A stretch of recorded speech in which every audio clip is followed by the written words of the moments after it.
All right, mabuhay to all of our kababayans in the West Coast. A very good afternoon to all of you, to all of our kababayans in the East Coast. Good evening. At sa mga kababayan po natin dito sa Pilipinas, magandang umaga po sa inyong lahat at mabuhay. I am Marvin Tomandao. I will be your moderator this morning in this breakout session for the Filipino Young Leaders Program Conference. It's an exciting conference this year because it's virtual and we have so many breakout sessions. But I would go out to say that our breakout session today is one of the most timely because in a few months we're going to have our national elections, and this evening in the states, this afternoon in the states, we would like to know the importance of the Filipino American vote in the upcoming 2022 presidential elections. And before we move on to our conference this morning, our breakout session this morning, please allow me to introduce our esteemed speakers this morning. I would like to start off with our Honorable Consul General of the Consulate General of Los Angeles. Please welcome Consul General Edgar Barrairo Badajos. Magandang hapon po sa inyo, sir. Good afternoon, Marvin. How are you? Mabuti po, sir. Kumusta po kayo dyan lahat at ang ating mga kababayan? We're okay. We're doing fine here in Los Angeles. Weather's fine. It's getting colder, but otherwise everything's okay. Very glad to know you're doing well. At syempre, magandang umaga rin sa ating political science professor from the University of the Philippines, Mr. Aries Arugay. Good morning, magandang umaga po, magandang hapon or magandang gabi sa ating lahat. Sir Aries, tama po ba tayo ay nasa Pilipinas po ngayon? Sa Quezon City po. Tayo naman po ay nasa Muntinlupa. And this is a very exciting platform because we have our kababayans from all over the world, different time zones. Yet here we are talking about a really important, really timely topic today. Let us start off our conversation this morning. And my first topic, our first question goes out for Congen Ed this morning. Sir, what was our voter statistics for the Filipino Americans in 2016, and how different is the statistics for the upcoming 2022 presidential elections? Well, in answer to your question, what I can say is that we have been seeing an increasing number of our fellow Filipino Americans here in Southern California wanting to register for overseas voting. But unfortunately, the voter registration turnout is still very low. And the voter turnout on election day is also low.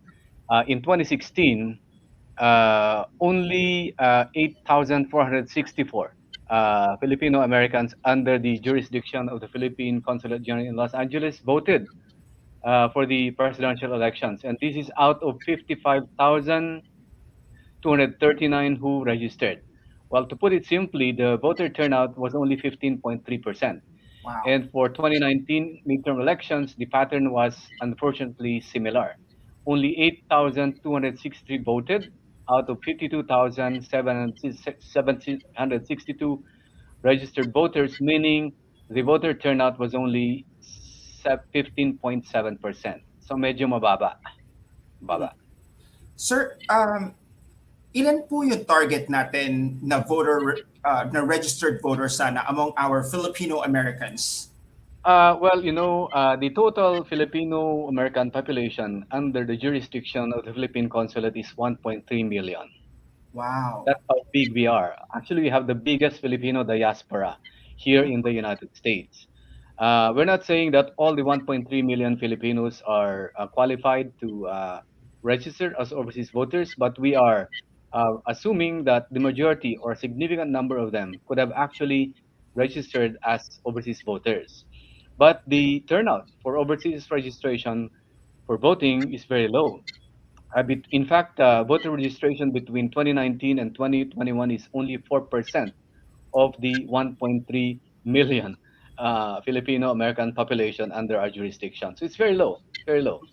medyo nakakalungkot po, no? Medyo sayang po yung kanilang boto. Sir, supposedly we have Attorney David Sana to tell us Mm-mm. about the voter statistics of Filipinos or overseas Filipino workers from the different parts of the world, but wala pa po siya ngayon. Sir, meron po ba kayong voter stats pa ng atin pong mga kababayan sa ibang states pa sa United States sa No, ngayon? unfortunately, we can only speak for the Filipino American community under the jurisdiction of the Los Angeles Consulate, meaning we cover the states of Southern California. Mhm. We cover Southern California, Arizona, and Southern Nevada.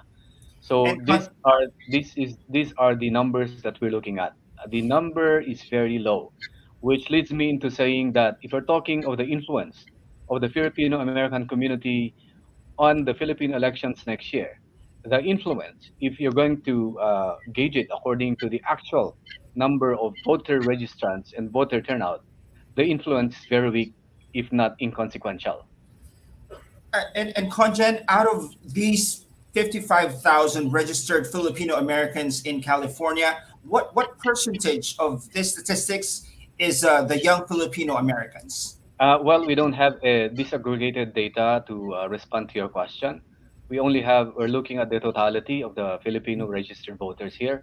But I go back to my earlier statement that since the topic of our discussion today is the influence or the how the Filipino American community can influence the role of Filipino Americans in the 2020 Philippine presidential elections.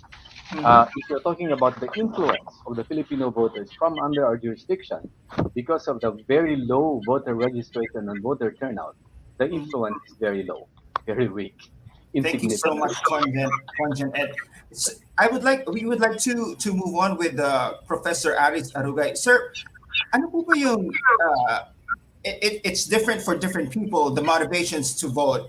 And ano po ba yung nagtutulak sa mga Pilipino na bumoto base sa inyong pag-aaral o hindi bumoto? Kasi medyo sa sinabi po ni Conjen, malaki po wala pa nasa halos ano lamang, nasa halos 10% lamang, 12% lamang nung mga nagpapa-register yung bumoto. Why go out there? Go out there, get into the trouble of lining up, filling out forms, and registering just to not vote come the election day. Ano po ba yung different motivations ng Filipinos to vote? Right. Historically, Filipino voters in general tend to exercise their right to suffrage. We relatively to other countries, our voting turnout has always been high. It ranges between 65 would be, I think, the lowest to around 80%. That is particularly high for democracies. And I think this has something to do with factors related to the importance that Filipinos accord to voting in general. They believe that voting is an expression of voice, an expression of their own uh, articulation of their own interest. But also, we know that both elections tend to be seen as highly important events. Some analysts would even call them like political fiestas, where people tend to go out, celebrate. We also, unlike other countries, uh, tend to consider election days as holidays, and that is particularly important for people who work so that they can go out. Unlike, for example, in the United States, wherein election days are not holidays at all. Uh, and finally, I think some of the motivations is that Filipinos tend to believe that being exercising their vote is part of citizenship. It's an important aspect or an obligation, but also uh, uh, uh, some form of expression of their rights in a democracy. However, we also have other factors. We know that there is still, historically speaking, widespread vote buying, vote manipulation, and having material incentives to vote or, uh, let's say, threats to vote. There's also an aspect of electoral violence and fraud These are also motivating factors for some. So some people would vote because they'll get somehow uh, material incentives given by politicians. There are those who are vote because they're scared that if they don't vote, that they will be at the receiving end of the private armies of Filipino politicians. So these are all motivating factors. But I would tend to generally that voting for Filipinos is an important exercise of democratic citizenship, as well as their ability to make an impact in their political system. We see this now. We see to the extent in which, and I think the director from COMELEC can speak more about this, but I myself have personally witnessed the long queues, the long lines, and really the motivation of Filipinos, particularly young Filipinos, to go out and register, to reactivate, or to at least revalidate their voting credentials in order to cast this critical vote next year. Thank you so much. From what I gathered from Professor Arugay, siguro sa mga Filipino Americans po kasi sinabi niyo po hindi siguro kasi holiday yung voter, yung Philippine elections for them, no? Kaya hindi sila, they have to work, of course. Our kababayans in the US have to work. So that's a major factor. Before we move on, we would like to welcome as well to the panel. Pangalawang beses na po naming magsama, the first during the Voter Education Conference for the Philippine Normal University. Glad to have again our Director 2 for Education and Information Department of the Commission on Elections, Attorney Eliza David. Magandang umaga po, Attorney David. Magandang umaga, Marvin, kay Consul General Edgar and kay Aries. I'm sorry, late. Poor po yung signal kanina. I was really trying to get in earlier. Wala pong problema. Very happy that you can join us this morning. Attorney David, if you can just add, because a while ago, Congen Ed was just discussing about the voter statistics in California. Meron po ba tayong voter statistics sa ibang state sa US o sa ibang lugar, sa ibang bansa po that we can add? Oh, we have those data, no, from the Office of the Overseas Voting, but unfortunately, I wasn't able to get it. No, well, I have lang in total number of registered voters. Mhm. Although hindi pa tapos talaga yung pag-submit ng mga posts, no, dun sa mga registered voters nila, but it's around 1.6 million for all overseas voters, no. Mhm. But yung specific posts, I still don't have the list. Actually, I could get it in a while.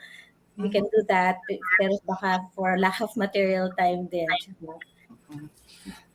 Attorney David, of this, because Congen Ed a while ago was saying that out of the 55,000 registered voters, for example, in California, only around 12% voted in the 2016 and the 2019 elections. Sa inyo pong experience, bakit po medyo mababa yung turnout sa ating Philippines?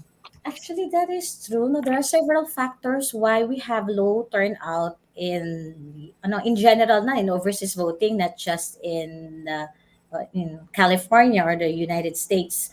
One is already mentioned because they need to work and it's not declared as a holiday. In some jurisdictions, the most common reason for them for not voting is work, because they're not being allowed by their employers to go out to vote. Another reason is the yung distance, no, yung layo ng post from where they are, from yung residence nila. And as a former director from OFOV, marami po kaming mga return to sender, na especially for mail-in ballots, because what happened was there are some overseas voters who changed addresses and we were not di po kami di kami nasabihan, no? So what happened is we failed to correct their addresses. So hindi po nakakarating sa kanila yung mga balota. Malaking bagay po yun. Imagine yung pong binabalik nilang mga mga RTS ballots is napakarami.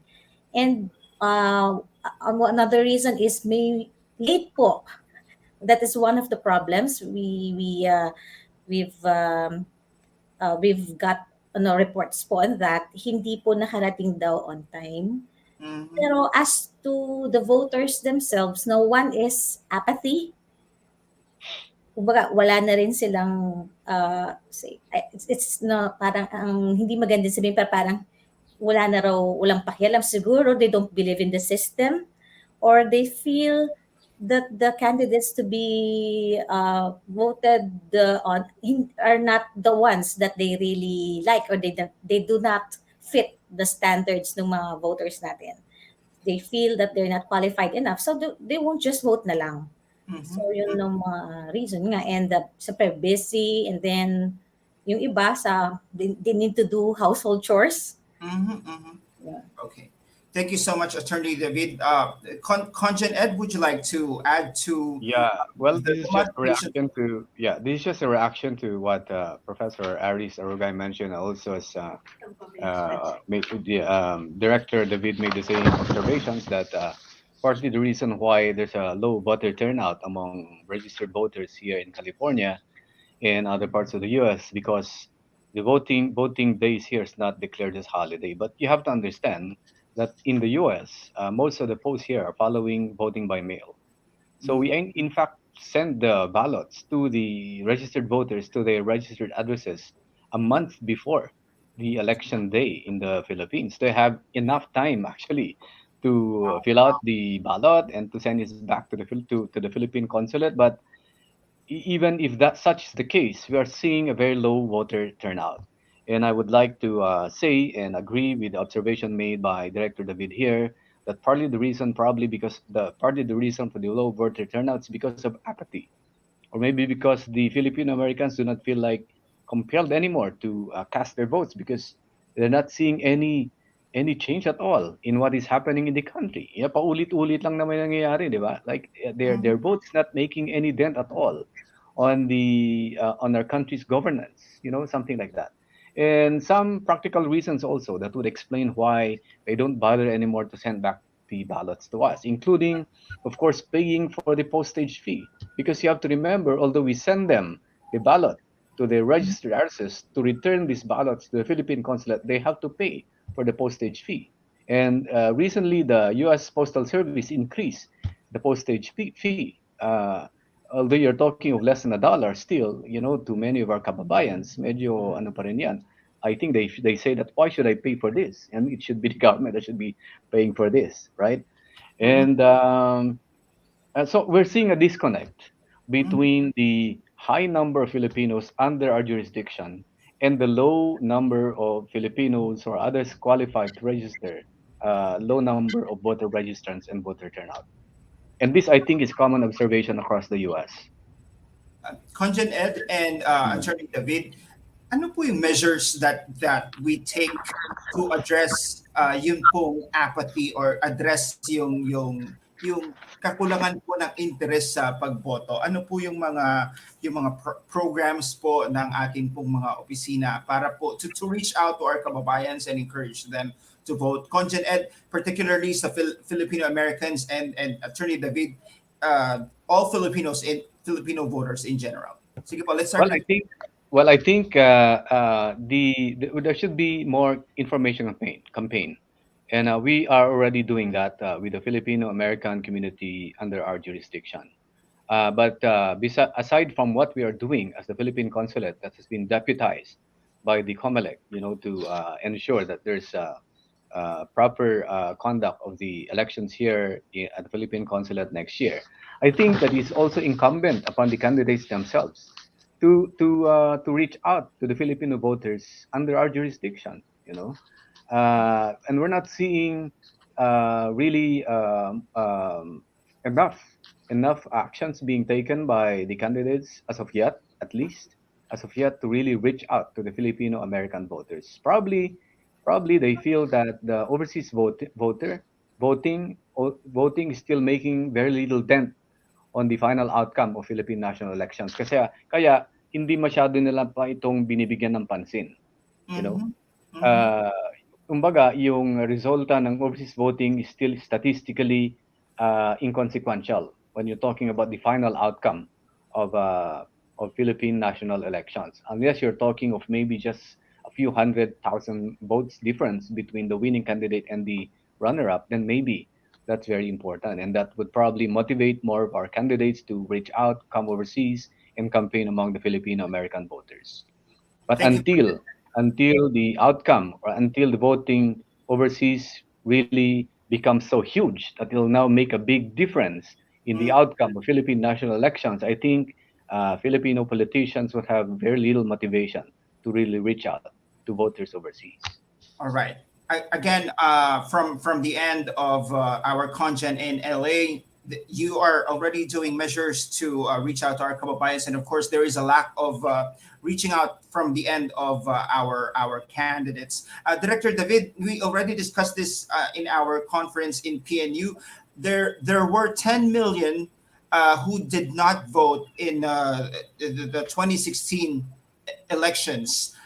This is a huge number. Ano naman po ang ginagawa ng COMELEC dun po sa kabuuan to reach out to to encourage them to cast their ballots, lalo na po ngayong 2022 elections?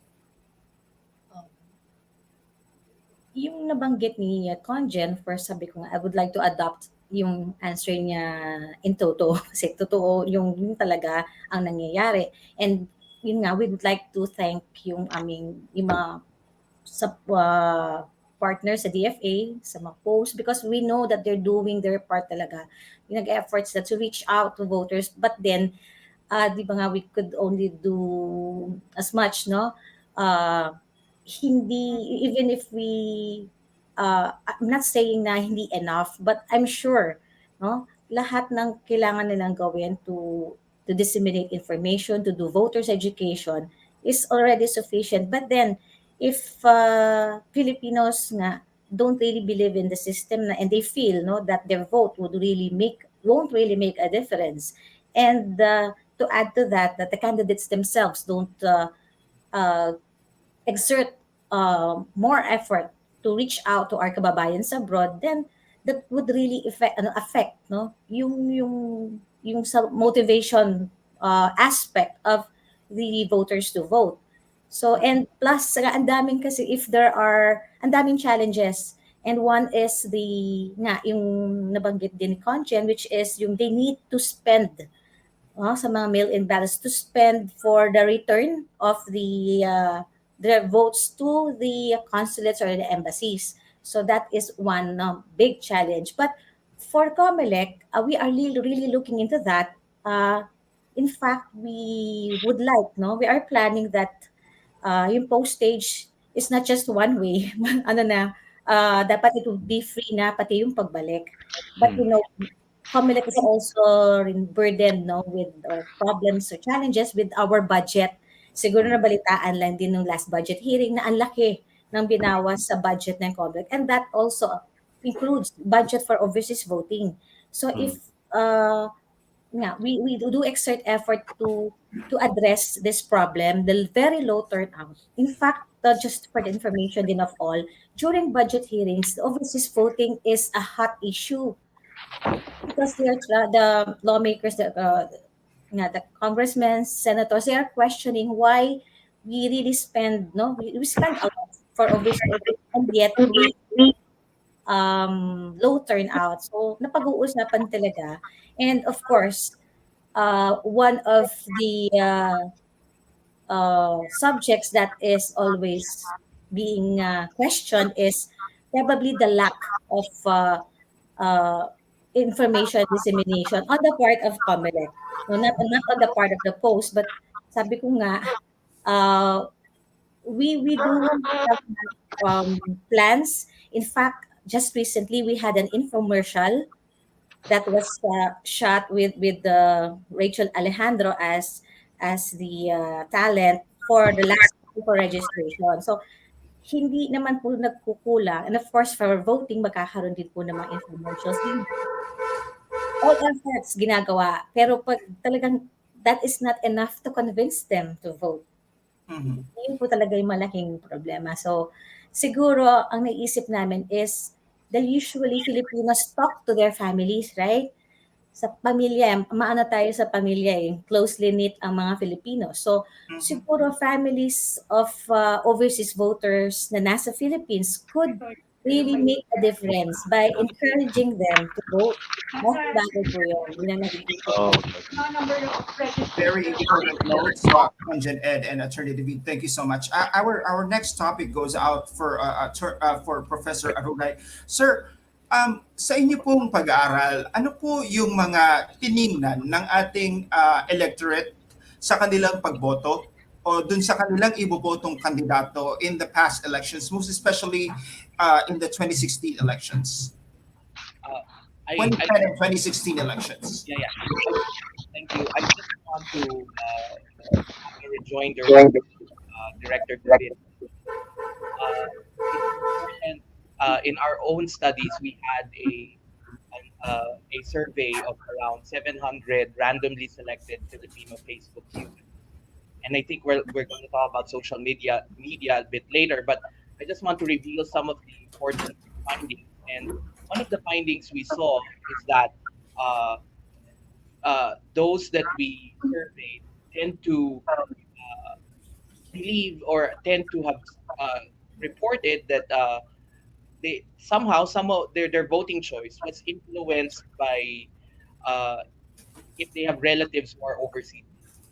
So what I'm saying is that while Filipinos in Finland can also influence overseas Filipinos in terms of political choices and voting, the other way could go around could be applied as well. Meaning, overseas Filipinos, particularly those who are politically engaged, can also influence the voting of patterns of their relatives here in the homeland. We all know the power of overseas Filipinos, the manner in which they're able to help their families. So somehow there's some form of causal mechanism in terms of the weight of the voting preferences as well as the opinions, political opinions of overseas Filipinos who tend to be the breadwinners of their family as well. But going back to your question on what determines voting choices, I'm just gonna refer to the presidency because of all the kinds of elections, I do think that Filipino voters tend to put a high premium on the presidency, and this makes the relationship between the president and directly to the Filipino voter, I would tend to argue to be the strongest, even more than sometimes with their local government chief executive. Uh, Maybe in most, but not all. Uh, Sad to say, voting patterns historically in Philippine elections tend not to be defined by policy and programmatic considerations. This is not because Filipino voters do not care about policies and programs.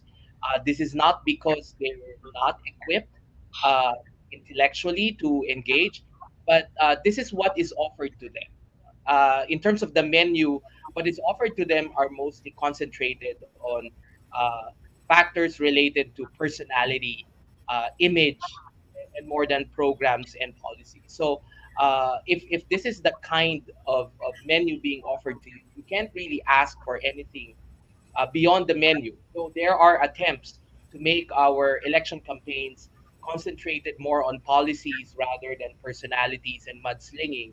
But unfortunately, uh, because of our weak political party system, our weak institutions, and the quality of our candidates who are running, elections do not tend to be as policy relevant. Filipinos do not tend to vote in accordance to policy positions of candidates. Although I do think that in a democracy, as as we mature more towards this system of government, there might be a gradual evolution to a bit more elevated and policy oriented discussions in electoral campaigns. Thank you so much, Professor Arugay. Again, just to recap, for our 2010 and 2016 elections, it's more personality based than policy driven. Yung kanila pong decision to vote. Is this correct, Professor Arugay? Do you think it is still the same for the 2022 elections? And ang choice pa rin po ba natin for the 2022 elections, personality versus policy and good versus lesser evil, or do we finally have someone that goes beyond just the face, just the name, just the surname? Meron na po ba tayong ganon for 2022 elections? Well, when we say it's not simply a binary, meaning it's not simply personality versus policy. What I said is that it leans or more or skewed towards more Mhm. personality based. It Filipinos tend to put a high premium on the narrative, discourse. Why is he running? Oh, he's running or she's running because he or she is the son and the daughter of a former president, or he or she's a rags to riches story. So if he was able to do it, then somehow that's inspirational. So those kinds of things, rather than track record, that rather than performance, rather than what it is really that you will do once you win office. Uh, uh, I think still, according to surveys, the primary consideration that Filipinos, and this is quite unfortunate, whether their candidate is going to win or not, that sigurista attitude of betting on the winning horse tend to really push voters choosing their candidates. Unfortunately, that's not really logical because if everyone just thinks on the basis of who will win, if we can just rely on rigorously conducted surveys, maybe we should not just have an election instead, right? But that is not how an election works.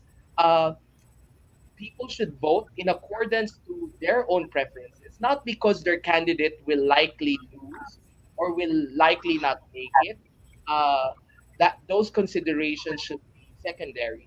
But I do think in the 2022 elections, there is an opportunity for it to be more policy driven, uh, particularly because we are not in ordinary times. We are in the midst of a pandemic and we are feeling the economic consequences of that pandemic. So, sa madaling salita, itong parating na eleksyon na ito, malapit sa sikmura, no, ng maraming Pilipino. Maraming Pilipino ang nararamdaman at makakaramdam na yung resulta ng eleksyon napaka-importante kasi makakaapekto to sa pang-araw-araw nilang buhay. They're not just voting to choose who is likely going to win, I think, but there is an increasing realization that whoever I'm going to vote for, will this president give me jobs? Will this president control prices? Will this president improve the security of my communities? Will this president uh, uh, defend our interest in the West Philippine Sea? So all of these issues might arise simply because the opportunity provided by this crisis of crisis, the COVID-19 pandemic, somehow will put a lot of Filipinos in alert mode or in a mode wherein they see that, oh, my vote is important. And maybe I should not just bet on a winning horse so that I can say that, oh, I sided on the winning camp, but more that I am voting because my future is at stake. And I think a lot of young Filipino voters have that mentality. They're not thinking of who's going to win, they're thinking about their future for the next 6 years or the next 12 years. So that is, and with the many Filipino voters, young voters that are mobilizing now and have registered and have expressed their intention to vote. Kasi we're running a survey among young Filipinos and mukhang mataas so far the data that we have gathered, yung young adult Filipino survey is that a lot of them have registered already. If not, they have an intention to register and to vote. So the young vote, I think, will be critical. And they tend to vote not based on the past, unlike older people like us, but more because they want to see a better government for their own sake, for their own. I think thank you so much, Professor Aruga. I think this is a very important insight for the first time in recent presidential elections. Filipinos hopefully will go beyond the personalities and the names, because sabi nyo nga po mas malapit sa sikmura itong issue na makinaharap ng ating mga kababayan in the past couple of years. So many people lost their jobs, so many people lost their lives, so many Filipinos lost their lives. So I think mas interested yung mga Filipino in 2022 to vote for someone na makakatugon dito sa pandemya at sa loss of lives and loss of jobs. Conjen Ed and Attorney David, what do you ano po ang campaigns ng ating pong mga opisina on voter education, on raising a smarter electorate? Okay. Let's start with Conjen Well, Ed. in the case of the Philippine Consulate, during the from December 2019 up to the end of September 2019, the Philippine Consulate actually engaged heavily in activities to encourage more Filipino Americans under our jurisdiction to register for overseas voting, and we put emphasis on what Professor Arugay said, that this time around the issues are far more important, far more significant than in the previous Philippine national elections. We are entering a pivotal moment in the history of the Philippines, and it's important for the Filipino American community to really get involved, and to get involved by really exercising their right of suffrage. And we tell them that although the right of suffrage, the right to vote, is constitutionally guaranteed, it is not self executing. They have to register and they have to vote come election day. And it is not enough for them to vote, it is important for them to vote wisely. But since the turnout has been very low once the registration period ended, really, I keep going back to my earlier statement that the influence of the Filipino electorate from the United States is going to be very low still. So, if that is the case, is there still something the Filipino American electorate can do to influence the outcome of the Philippine national elections next year? There is. And this is also consistent with what Professor Argay said, mentioned earlier. They can shape opinion, they can influence opinion of their friends and relatives and communities back in the Philippines. And there's plenty of anecdotal evidence that voting preferences in the Philippines is somehow influenced by what Filipino electorate in the Philippines hear from their contacts here in the United States. For some reason, friends and relatives of those friends and relatives in the Philippines who listen to their contacts here in the United States tend to give weight to whatever the U.S. contacts tell them about the upcoming Philippine national elections. And we are hopeful that we will see the influence of the Filipino American community in that area. Not so much in the actual votes because mababa talaga, walang effect yon sa total, sa final outcome of the Philippine national elections, but in terms of shaping opinion, in terms of helping the Filipino electorate make the proper decision come election day. Come election day. So we are saying, Conjen, na mas mataas talaga yung interest ngayong 2022 elections. Mas mataas. Ng mga kababayan natin. Mataas. But yet, we are seeing, although that is the case, you're correct, mas mataas ang interest, but still we are seeing a disconnect between the number of qualified Filipinos who actually registered and the total Filipino American population here. You know, malakas ang discussion dito, ang debate about issues in the Philippines, about the candidates, and yet, if you look at the actual voter turnout, registration, mababa. There's a big disconnect. So you'd wonder why. And doon babalik tayo sa maraming factors that's really discouraging people to come out and vote or to send their votes back to the consulate. And so since mababa yon, what we are encouraging the Philippine American community to do is to therefore become opinion makers and influencers for their relatives to their relatives back in the Philippines. Thank you Kasi so much. nakikita natin domestically, mataas ang turnout eh. Thank you Right? so much, Conjen Ed. Attorney David, Conjen Ed and Professor Arugay are both saying na mataas talaga yung interest ngayon kumpara sa 2010 and 2016 elections. Mas mainit yung interest ngayon ng mga kababayan natin. How does the COMELEC tap into this into this interest, and how do we change this level of interest to actual votes? para hindi po maulit yung 2016 na 10 million yung hindi bumoto dun sa mga register? How do we tap into this interest? So, before I answer your question, I'd just like to add no that yung interest now is really high just with the figures that we have no for new registrants last 2019. So when we talk of new registrants, they're composed mostly of the youth, no, the youth. So new registrants in 2019 nasa 2 million plus lang, Mhm. but for this year we're uh, dadaan pa ng ERB hearing yan, but nandun na kami roughly 6 million. So kung Wow. titignan mo yung difference, 4 million. So that alone would really prove that the interest now is high, especially on the youth sector. No, probably because malaki rin yung impact, no, malaking impact ng pandemic, because now we are able to assess no yung performance of our politicians, especially those seeking re-election. So titignan di makikita they could, kung before they're not really parang looking into how well they perform, this time because the pandemic uh, really hit no the Filipinos, sabi nga maraming nawalan ng trabaho, maraming namatay, so babalikan nila yan.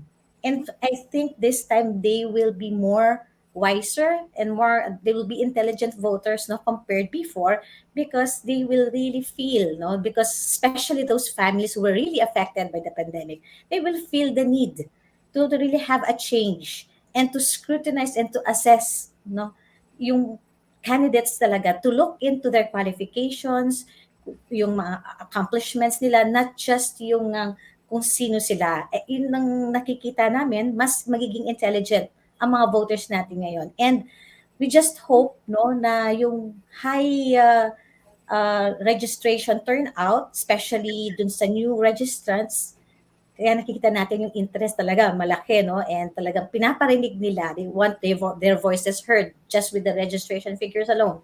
We're just hoping that those registration figures would really translate to votes come this election. Mhm. Pero yun nga, with more para vigorous voters ed, na talagang yun ang challenge, especially sa office namin, the Education Information Department. Yan ang tututukan talaga. And we really want to din na, kasi we know no, during campaigns, although we want a fair no campaign na ang tawag na, opportunity for all candidates, hindi talaga magiging fair yan eh. Kasi we have candidates who have more resources, Mhm. hindi pantay-pantay. So what the COMELEC will be doing or is planning is to provide a platform for candidates equally, no, for them to promote themselves to the people. Bibigyan namin silang equal opportunities. So, para maging fair at lalo magkaroon ng din opportunity ang mga voters and maraming options to choose from, hindi yung nakikita lang nila palagi or yung sikat, because these people have resources no compared sa iba. So, yun ang dapat maipakilala namin silang mabuti yung mga candidates sa mga tao that is would probably impact no have a great impact sa results ng election if voters are educated and they get proper information from especially the COMELEC. Very excited to see these campaigns from the COMELEC for the 2022 elections. Professor Arugay, Attorney David said that from just 2 million new registered voters in 2019, we jumped to 6 million for the 2022 elections. The interest is really high, but unfortunately as well, a lot of these kids are ito yung mga binibiktima ng disinformation o ng fake news. Ang dami sa kanila mabilis mapaniwala, lalo na sa TikTok, because it's very madaling i-digest yung TikTok. How do we bakit bakit tayo nabibiktima nitong disinformation and fake news itong ating electorate sa inyong pag-aaral?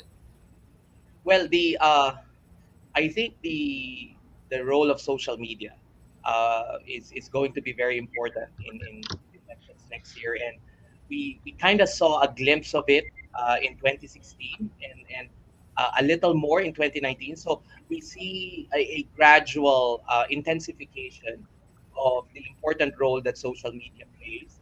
And as we've seen from the latest polling, there's been an increase in the uh, accordance of significance of the internet as a source of information. In a Pulse Asia survey, it used to be TV and radio, wherein people get the most of their information. But we know that there are hybrid media models now that integrate the internet with TV and radio, and this fused modality allows more wired and connected Filipinos to access even traditional modes. And Filipinos tend to be one of the most connected virtually and wired societies around the world. I think we're still the top in the We Are Social report of this year. But with the with, and it's supposed to be beneficial. Dapat nakakabuti na mas accessible yung information. Pero yun nga, lahat ng klase ng information, pati misinformation at disinformation. No? So, uh, in current studies on fake news, while the youth might be vulnerable also because of their they are more exposed and they are more accustomed to using this technology. Some studies that have been conducted tend to see that it's actually the older generation that is more vulnerable to fake news. uh, if you will look at and it also depends on the platform. So tama ka, maybe in TikTok because that tends to cater more to a younger demographic. But if we look at Facebook, for example, wherein it's the older generation that is more engaged on Facebook more than Twitter or TikTok, that is where fake news and disinformation is very rampant. I would say very rampant. This happens because you know social media apps when they were not created really for electoral or political purposes. So the more that the technology evolved, the more that it became potentially useful for a lot of purposes. And we saw the dramatic surge in the use of Facebook, particularly. I tend to study Facebook more than other social media apps. The use of Facebook for political campaigns. And for me, this is a very big black hole in our current election regulatory infrastructure. COMELEC itself has said that they are not yet our laws and institutions. If you look at our omnibus election code, definitely it's not up to date with this development in electoral campaigns. That tends to be naturally what happens because technology outpaces institutions, regulation, and policy. But to say the least, that if we look at the historical, the experience of other countries in their past elections, this information might be one, if not the most credible threat to election integrity. And I'm not just talking about what is happening locally. And since we're talking about the role of overseas factors in the elections, but also this information peddled by foreign actors. We've seen this in the U.S. elections in 2016. They were quick to respond to this in their elections last year. So there might not have been very strong evidence yet of foreign influence, for example, in the Philippines in 2016, although there were, the Cambridge Analytica debacle with more than 1.7 million Filipino Facebook profiles actually being part of that wide breach of data. Who knows who among the candidates are using that data, as we all know. A lot of social media experts are saying that the future of disinformation of elections is what we call micro targeting, meaning we're not going to get widespread, generalized disinformation that cuts across all constituencies, but targeted towards what are the quirks or what gets people riled up. So some candidates who want to use this information might spread different types of fake news depending on the interest of certain groups of people. So a lot have said that we might see this in 2022. The second is a bit more bothering for me because Facebook is public, meaning if you make your post public, it will be seen by everyone who has Facebook, right? The future of this information is no longer in these types of apps, but in actually in messenger apps, in private chat groups. So if, for example, our institutions, COMELEC and other regulators, are having a hard time with publicly available apps like Facebook, what more messenger apps? Wherein this is encrypted, this is in private. Uh, Not even the most advanced democracies are able to do this. And this is, I think, we can talk about what can be done, but I am raising the alarm that, as we have seen in other countries, this information is the credible threat to election integrity, added more to our list of threats in the Philippine Mhm. elections. And I think this requires candidates to discipline themselves, but also for political institutions in the Philippines to assert. And I know that COMELEC is doing its best, but at the same time, we're talking about social media apps that are not operating in the Philippines, that are not under our sovereign jurisdiction. They're foreign companies, and they're quite powerful. But I do think there needs to be a conversation with these tech companies and Mhm. how they're going to be affecting the future outcome of our election. Thank you so much, Professor Arugay. You said that the widespread of disinformation started around 2016, what with the onset of Cambridge Analytica and all that, and also 2019. But are you seeing a pushback for the 2022 elections? Yung mga electorate natin na nasa Facebook, based on your observation, are you seeing a pushback kahit konti na yung mga tao ngayon nilalabanan na ba yung disinformation, yung mga ganun po? we're we're we're we're planning to conduct another Filipino Facebook survey, come campaign time, or even a little bit after the elections, to see how important social media was in their voting choices. But I do think right now what is important is that there is increasing a campaign, an information campaign on the role of disinformation, but we're already seeing it. Just look at Facebook now. The official campaigning period hasn't started, but we're already seeing rampant and widespread use of fake news by certain candidates, not only to prop themselves, but to also throw mud at other presidential candidates. Uh, Facebook is trying its hard. It commissioned certain entities in the Philippines to do fact checking, but it's not enough. Uh, we know that Facebook is trying its best to regulate, but remember, Facebook is a for-profit company. Uh, the biggest criticism on social media outfits, Facebook less than Twitter, because I think Twitter does a better job at regulating against disinformation. Remember that Facebook profits with more engagement, and nothing engages Filipino social media users more than fake news. You know why? Because according to studies on social media, using fake news riles up emotions, and when you're emotionally outraged, you tend to use social media more. You tend to like, you tend to share, you tend to comment. That is how the ecosystem works on Facebook. So if you're a for-profit company and fake news gets you more engagement, why would you regulate it? Mhm. So maybe Facebook regulates it a bit, but there is an increasing consensus that it is not doing enough. And governments around the world are highly challenged in pushing back. Facebook might do it in the US because they're accountable, they're based in the US. But what about more countries?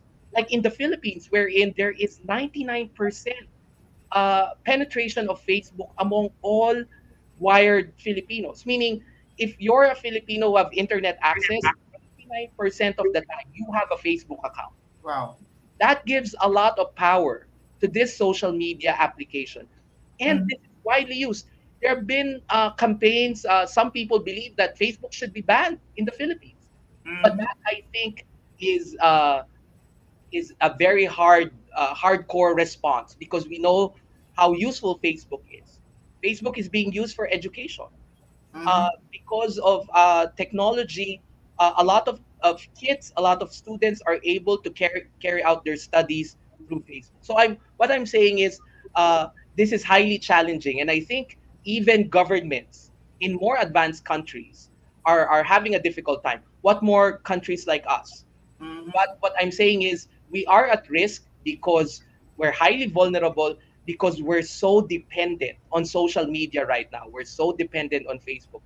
And with that dependence comes the likelihood of the impact of fake news in our election outcomes.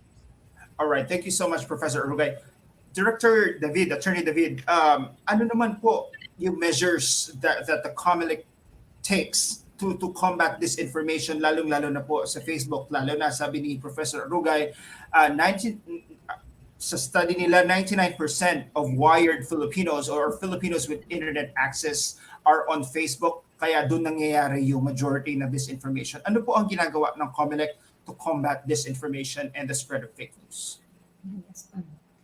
We should know that Facebook no has its the office siya, has its office in the Philippines, and the COMELEC is in constant communication with them.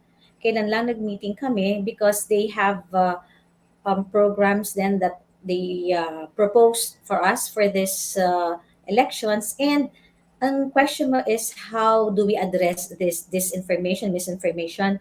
Meron pong reporting protocol on Facebook that and with that we are partners. So once na we see some fake news or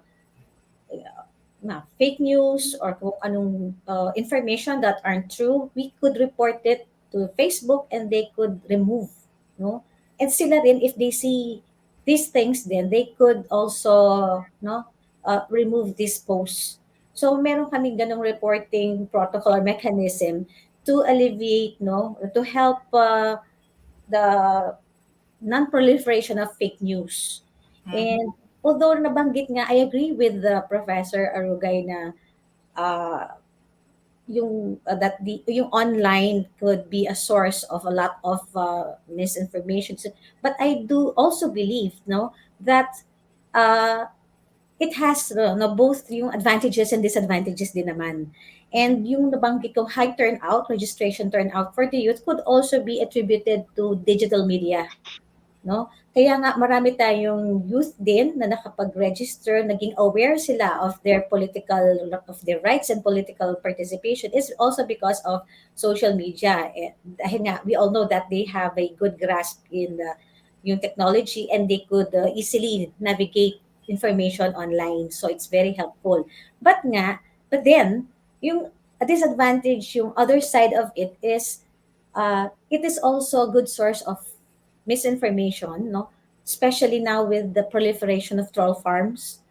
And yun na nga, sometimes the youth, no, they are vulnerable to this. But we still no believe, no, nandun pa rin yung pag-asa na alam namin yung youth na yun, they're different kind, no, na they're not just being easily influenced with what they see, they read. Mas matalino na sila ngayon, and yun nga, tinutulungan din namin what we always tell in our voters education na maging intelligent, wag lang bastang naniniwala, and before you yun nga, spread or you share news, just you make sure that it comes from a legitimate source. Yun ang lagi isa yun. So yung aming voters ed is one way of telling them how to be more being circumspect, no, in spreading, in sharing news. So ang sabi namin, know the source, know the author, make sure that the source is legitimate, and isa pa nga sa sinasabi naming mga tips, no, on how to detect whether a post which contains an information or news is credible. Look at the author, and pag may disclaimer agad dun sa author, yung sasabi niyan, sabi ng pinsan ko, ng kapitbahay ko, sabi ng kaklase ko, huwag na kayong agad maniniwala. Because yung mismo author, hindi niya kiniklaim no? Yung hindi niya maangkin yung sinasabi niya. So that yun nga, voters education and information literacy, mga ganyan, would really help, no, to combat yung misinformation, disinformation, and sabi ko nga, although malaki ang maging damage din ng social media sa ating voters, malaki rin po if they would be just educated properly on how to detect or how to mga scrutinize nila ang mga information to educate themselves. Attorney David, it's out in the open. Cambridge Analytica had an adverse effect on our election results in 2016. Is it in the pipeline of the Commission on Elections to actually combat these troll farms? Meron nasa plano po ba to actually go to combat this issue head on in the future? Lalong-lalo na po ngayong 2022 elections. Kung hindi man after 2022 elections, yung derechahan talaga sagupain ng COMELEC yung issue ng troll farms. Oo, nasa plano 'yan. It's always part of our plan. Ang problema lang talaga is really mahirap. Yun nga lang campaigns in the social media na banggit ni Professor Arugay, di ba? Kumbaga, because of this pandemic, most campaigns will be using the online platform. Ang dali niyan eh. But how to regulate it is the challenge. Kasi unang-una wala pa tayong law regulating the use of social media. So diyan papasok yung challenge kay COMELEC. Kaya until now, the Fair Elections Act implementing rules and regulations hindi pa po nalalabas.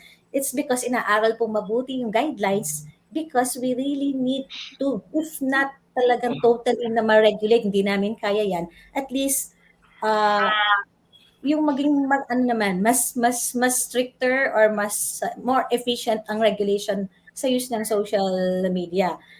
Ano nga ba ito? Yun na nga.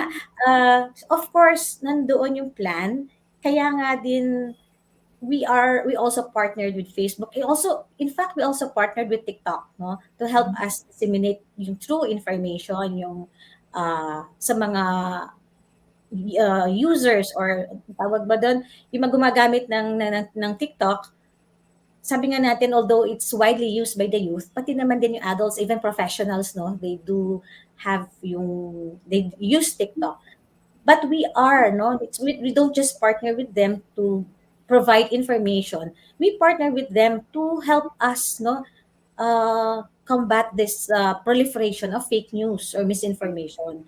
So yung tanong mo, ngayon pa lang ginagawa niya, pero of course, hindi kaya yan ng biglaan. Dahan-dahan yan, but nandun na kami. Andun na ang COMELEC. Thank you so much. And Conjen, I am a member, Conjen, and I am a member of some closed Filipino-American groups, Facebook groups in the US, and I see an infighting in the posts about the upcoming elections and yung mga manok nila ganyan. Kayo naman po sa part po ng Conjen, paano nyo po kino-combat yung fake news or paano nyo po nilalabanan yung disinformation para po sa ating mga kababayan dyan sa United States? Well, we issue regularly advisories to the Filipino community.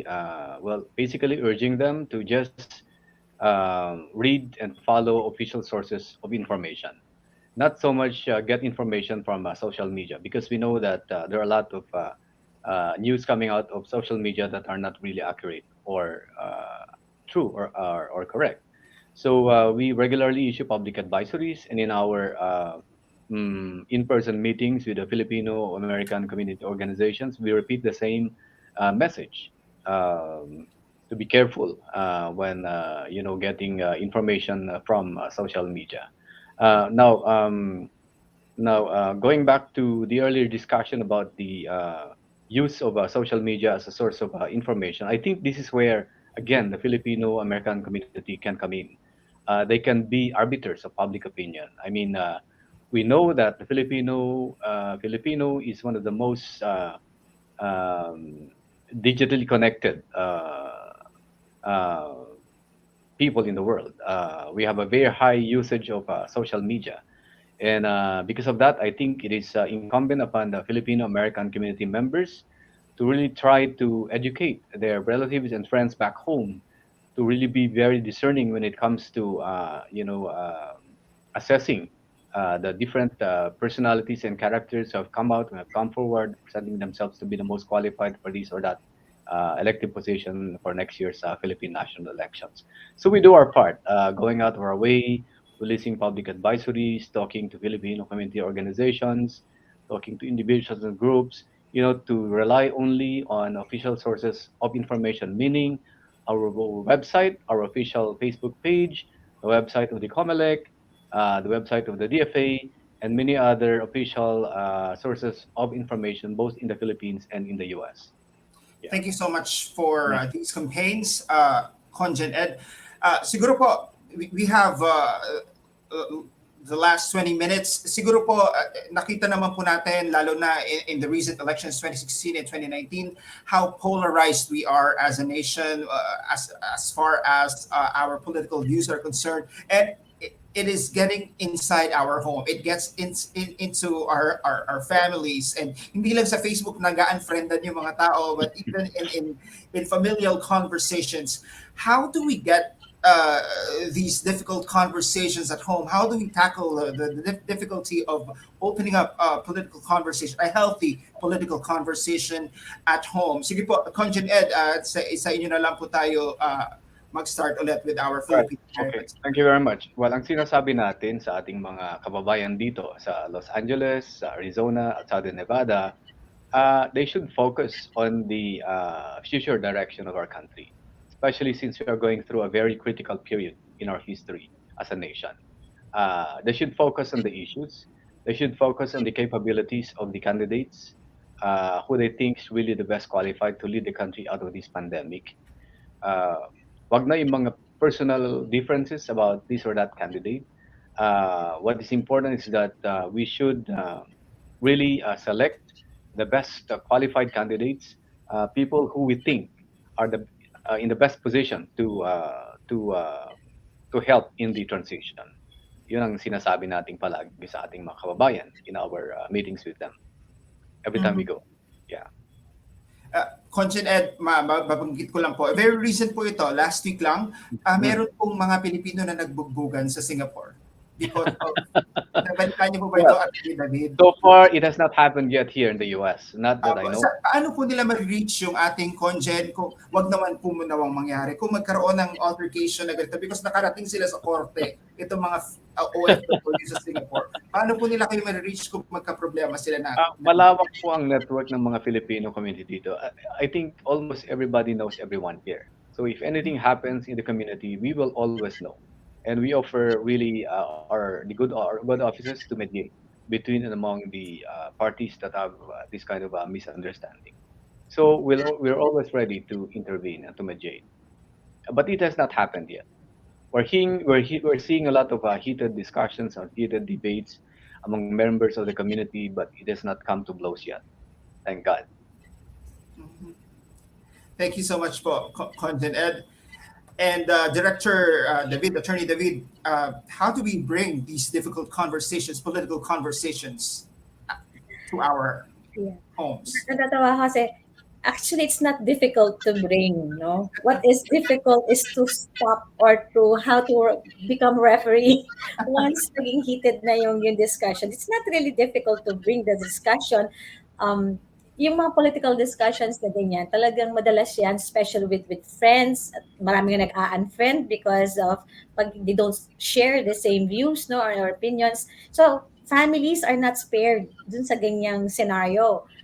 In our household lang, if I may share, ilan kami doon. So, my husband, my mom, my kids, iba-iba kami ng opinion. At iba, we're rooting for different candidates. Pero syempre, sa family lang yun. Lalo ng COMELEC, I'm not allowed to divulge. Iba-iba. And then, especially during dinner, no? Doon nangyayari yan. And then, after dinner, we see, they're not talking to each other na. And then, may magsusumbong na yung anak ko sa akin. So, bringing the topic is, it comes naturally, especially when you're eating with yung TV. Nandyan open, tapos may news, and then may mag-uumpisa.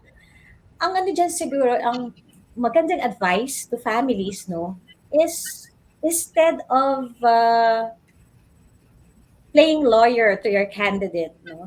Magtulungan na lang sila to gather information regarding the candidates na yung background, yung kanyang say accomplishments, ano ba yung qualifications niya, and then you discuss peacefully among each other kung or probably siguro mag-unify, no, and come up with the a common candidate na botohan na based from or is result of a proper interaction, discussion, sharing of good information rather than yung magsiraan, di ba? And then yun na nga, if they could get yung mga kids, if they could get information online, make sure that it's not fake news from their friends. Ganun din si mother, si father, then bring it no dun sa lamesa habang kumakain. Siguro that is a healthier way of discussing politics. And yan ang siguro dapat i-advise no sa families kaysa yung may kanya-kanya kayong ano din. Tulungan sa pag-gather information, correct information, and then discuss it. And then come up, no? Peacefully agree, or if they disagree, they peacefully agree to disagree, but make sure lang that what they share is true, factual information to help each other realize or to help each other come up with their own choice, their choice of candidates. Mhm. Thank you so much, Attorney David. Professor Arugay, ano ang sociological na background nitong highly polarizing topic ng politika sa ating families sa bahay? Well, the extent of our polarization, has I think it has always been there, but what happened is that it from being benign, it has become pernicious, over I think the past few decades. Polarization is not necessarily bad. In political science, in our own field, polarization tends to somehow uh, solidify or consolidate preferences on political views. So, for example, in the United States, their polarization used to be benign. You have Democrats, you have Republicans, right? That made politics a bit more predictable because you know what a Republican candidate stands for, what the Democrat stands for. What has happened in the US, and by extension to us, is that the polarization has become more pernicious, to the point that uh, one sees the other as an enemy to be crushed more than an adversary to defeat, with the possibility of a new contest after a few years. Kasi ganun naman ang demokrasya. We don't need to agree on everything, but we must have the tolerance for differences and the civility to engage one another rather than seeing one another as enemies.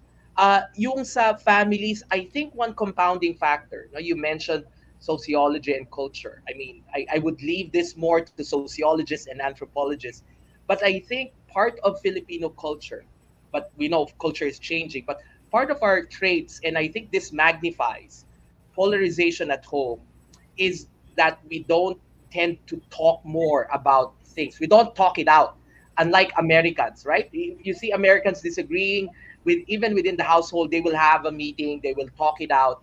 They love to talk out things. Filipinos tend to be more passive aggressive. Tayo nga may konsepto ng dabog eh. When I was studying in the US, pag hindi ko gusto yung housemate, yung ginagawa ng housemate ko, kahit anong dabog ko, hindi niya na-detect. Kasi sa kanya, hindi ano yun eh. Culturally, they have no concept of being passive-aggressive. We do. And then, ang nangyayari is that the political discussions becomes worse and worse because it's all pent up. Iniipon. Tapos biglang sasabog over the littlest thing. So I think the first step is to normalize talking. But the talking should not be aggressive. It should not be calling out. There's such a thing now that we call calling in rather than calling out. So in our group chats with our families, I know we all have that in our households, rather than putting our family members on the spot, humiliating them, telling them, oh, you're a perpetrator of fake news, you're a consumer of fake news. We call them in. we ask them whether the sources of their information are valid, whether uh, what do they think? Do they truly believe everything that they hear or that they see, or they're just using it simply because they feel that they have kumbaga tumaya na sila dito sa media outlet na to. So lahat ng sinasabi ng media outlet na to katotohanan, no? Mhm. Uh, this calling in will allow our family members to realize for themselves, no? The nuances of the import. Kasi in politics, wala naman totally black and white eh. Yung Mhm. sinasabi mo kaninang good and evil, that's a Mhm. false binary. I do think when Filipinos go to the polls in May 2022, they will not feel totally good in their voting choice. Why? Because there's no perfect candidate. There's no candidate that will be like the messiah that will rescue us, a knight in shining armor. The our savior is ourselves. Mhm. Tayo mismo yung makakapagligtas sa sarili natin, hindi kahit anong politiko. The politician only leads, it will not bring salvation to the country, no? Because that is the burden of all citizens. So I do think with a realization that there's no perfect candidate, then Filipino voters do not owe unconditional loyalty to any candidate. They should see the elections more as a transaction. Meaning, okay, I will vote for this candidate, but I will also be critically engaged. I know my candidate's flaws, but at the end, in my own calculation, I will bet on this candidate. But we should all realize that betting on a candidate doesn't mean that we have to accept everything hook, line, and sinker. And this is how a democracy works. We make leaders, even if we've elected for them, hindi kailangan na kahit anong gawin ng kandidato, tama in our eyes. Mhm. Kasi hindi naman sila mga poon. In fact, the election is an expression of the power of the sovereign people. Politicians merely borrow power from us during election time. So I think this is all part of civics, no? Civic education. And this is why I think voter education should transition more towards citizenship and civic education. Kasi kung voter education lang, demokrasya lang ba tayo every 6 years? Meaning, nagiging matalino lang ba tayo? Nagiging engaged? Nagiging informed? Every May of an election year? Mhm. Uh, uh, the price of democracy is eternal vigilance. We have to make these leaders understand that by giving them our vote, this is not a blank pass for them to do everything. That we will continue to monitor and that we will be critical. Ang mahirap kasi sa polarization, wala nang mali na ginawa yung candidate mo or yung manok mo. At kung ikaw naman kaaway mo yung politiko, you don't believe in the candidate, lahat naman ng ginawa niya, mali. That is a false binary. All these politicians are humans. They have flaws, they have mistakes, and they will make decisions that will be subject to criticism. So Mhm. what I'm saying is that we must not have undue expectations on our political leaders. I think that will make political discussions less about yung manok ko versus sa manok mo, but more so what this candidate has to offer, ano yung mga mali niya. So, this could be a discussion. Mhm. Sabi nga ni Director David, pwede niyong pag-usapan ano yung pros and cons. So, siguro itong dinner na to, itong kandidato na to, yung the next, ito. By then, you are able to have a more balanced conversation because it's not about clashing candidates. Mhm. But it's really more about informing and educating yourselves, no? Siguro magkanya-kanya kayong assignment, mag-research kayo, no? I'm talking about at the household level. Kasi sa tingin ko, dito tayo magkakaroon ng impact, no? The larger communities, we can do ripples of that. But magsimula tayo sa household. Magkaroon kayo ng parang education series. So yung ginagawa po ni Director David at ang kanyang opisina sa COMELEC, ni CONGEN, gamitin nyo, no? I-apply nyo. O kunyari, sorry, I'm sounding more like a professor, no? Bigyan ng assignment bawat family member. O sige ma, mag-research tayo about this candidate. and let's reveal what our research would show, no? In a family discussion. And you do that for every candidate.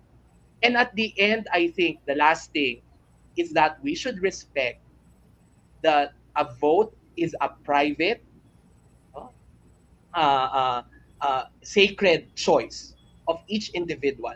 We should not force our family members to reveal their voting choices. No, we should, because at the end we might all be family members, kahit nanay mo yan, but we're all voting citizens. So yung respeto, no, dun sa sanctity of the ballot is also important. All right, thank you. So we are learning a lot. Thank you so much, Professor Arugay. I am learning a lot, and I would love to have more time with you guys. But we have come to the last 6 minutes of our breakout session today. Last words. In the 2016 elections, there were 10 million who did not cast their ballots. Paano po natin masisigurado? Why is our one vote important in the 2022 elections? Let's start with you again, Professor Arugay. Why is your one vote important in the 2022 elections? Your vote, even if it's just one vote, among ang bilang ng COMELEC, there might be 60 to 70 million voters, if I'm not mistaken, Director David. I guess around 63. Yeah, around 63. That one vote might be a little percentage of the 63 million. But that vote is critical. It is not just a small drop in the bucket. It is an important one, because you are not just casting a vote. You are not just picking a candidate. I think for this particular election, you are voting for the future of the country for at least the next 6 years, if not more. So with that, I would say burden in mind, or even, but it must be seen as an opportunity to shape.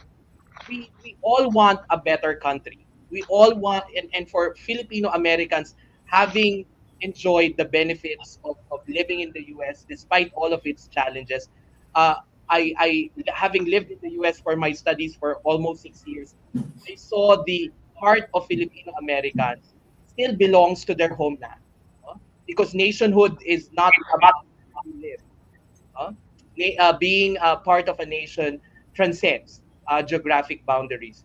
Mhm. But I do want to say, to maybe my message is more towards Filipino Americans, that your homeland needs you. Your homeland uh, uh, sees your value. That you are not just an outsider looking in. That you are not just an observer that has no stake. You have a stake, because you are still part of this nation, and this nation is struggling. This Mhm. nation needs to take off, because Mhm. kumbaga sa eroplano, nagta-taxi para tayong strap, no? We have yet to fully realize our potential. Uh, Mhm.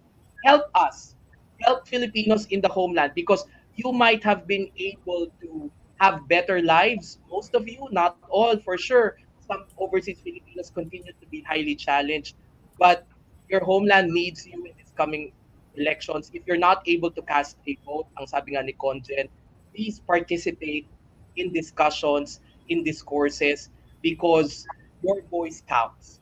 And hope that you are able to help us craft a better future for our country.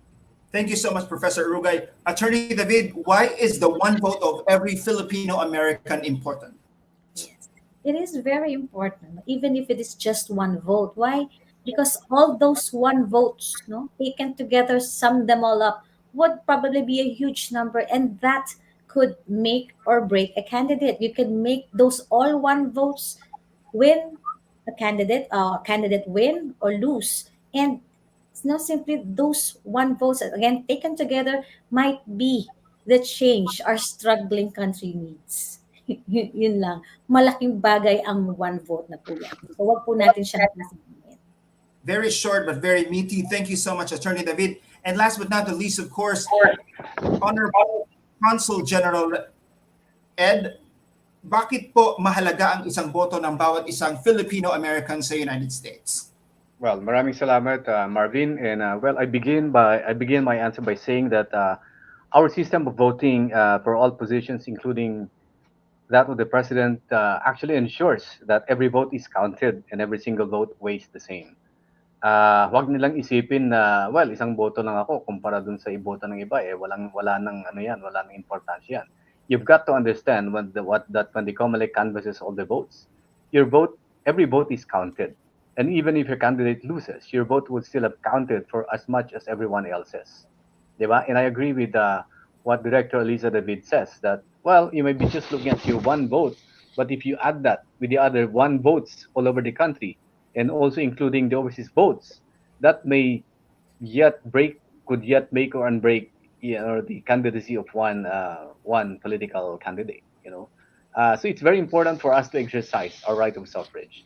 And besides, I agree also with what Professor Arugay said that you're actually not voting just for your candidate, you're voting for the future of our country.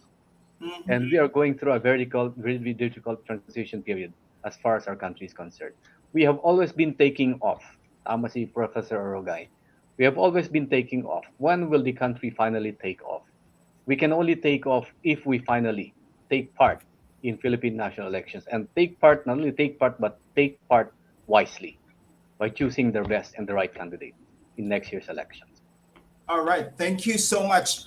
Muli po, maraming salamat, Professor Aries Arugay of the Political Science Department of the University of the Philippines. Please say hi to Professor Crislin Torres. I don't know if she's still there. She was my Pulsa 11 professor. And also Attorney Eliza David of the COMELEC, our director. Thank you so much again. And it's so nice to be with you again in a voter education conference. And I hope there are more to come. And of course, last but not the least, Consul General Edgar Badajos, maraming salamat po for giving us your important time. I am very good friends with Consul Arman in New York. I know how busy our consulates are in the U.S. There are so many issues that you face, but you went out of your busy schedule to be with us today and impart your important wisdom for our voter education for the Filipino Americans in the U.S. Muli po, this has been the breakout session for the importance of the Filipino American vote in the 2022 elections. Maraming salamat po. Filipino Young Leaders Program Conference, and of course, the Philippine Embassy in the US, sa atin pong embahada sa Washington DC, sa atin pong iba't ibang konsulada, particular po sa ating pong konsulada sa Los Angeles. Maraming salamat po. And of course, happy 75th anniversary to our diplomatic relationship between the United States and the Philippines, and this is one very important undertaking in the furtherance of that relationship. And of course, thank you so much for partnering with us, Ayala Foundation Incorporated. Thank you so much for sponsoring this event, and happy 60th anniversary to you. Magandang araw po sa inyong lahat. Hope like me, you learned a lot, and we are hoping for more voter engagement in the upcoming 2022 elections. Mabuhay po kayong lahat at mabuhay ang Pilipinas. Magandang araw po, magandang gabi diyan sa Estados Unidos. Thank you very much. Thank you. Thank you.